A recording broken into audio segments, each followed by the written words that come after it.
part 1 of sourdough bread making. Sam and I are going to show you how to maintain a starter. So this is Malcolm, and Malcolm lives in the fridge because I only bake once a week, and I keep him in this glass jar which I clean every now and then because it gets really scummy. So I'm just going to show you quickly what you'll need to make sourdough besides starter. Kitchen scales, a scraper of some kind, a baker's flour. You can get real fancy and use organic. I use this because it's quite readily available, or it has been up until COVID. So I get the 5 kilo Wallaby baker's flour, the white flour, that's my base flour, a nice big bowl, and 2 proofing baskets. The recipes I use make 2 loaves at a time. So 2 proofing baskets with some tea towel or some linen.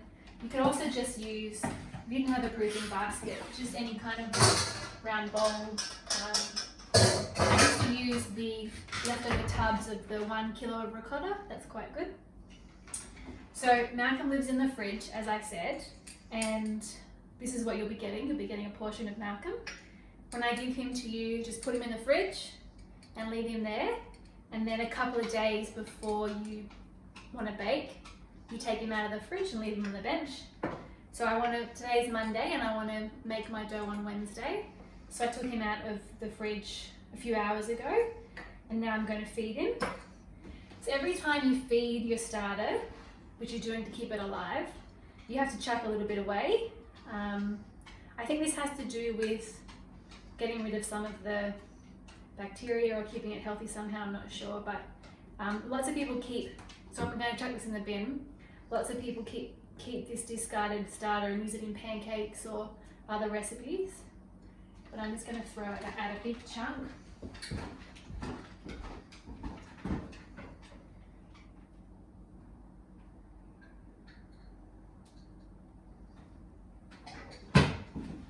Sam likes to try and get it out of the bin. I'm going to put on my scales, and basically I'm going to add 20 grams of flour and the equivalent of water.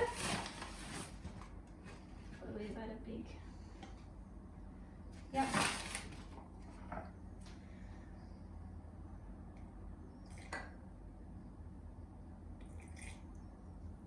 Now the water I've used is just tap water, just kind of, I guess, cold or room temperature. I used to use purified water in like a Brita filter jug, but then I realized that it doesn't seem to matter. The purists, the sourdough purists would tell you to only use filtered water, but we ain't purists here. So then you just give it a really good mix up. And if this is so basically this starter, this is not ready to cook with, and you can tell because it's like a creamy paste. It's not really bubbly. Looks almost a bit like clad glue. So I've just fed that, and I'll leave it on the bench, leave it out, and I'll do the same thing tomorrow night.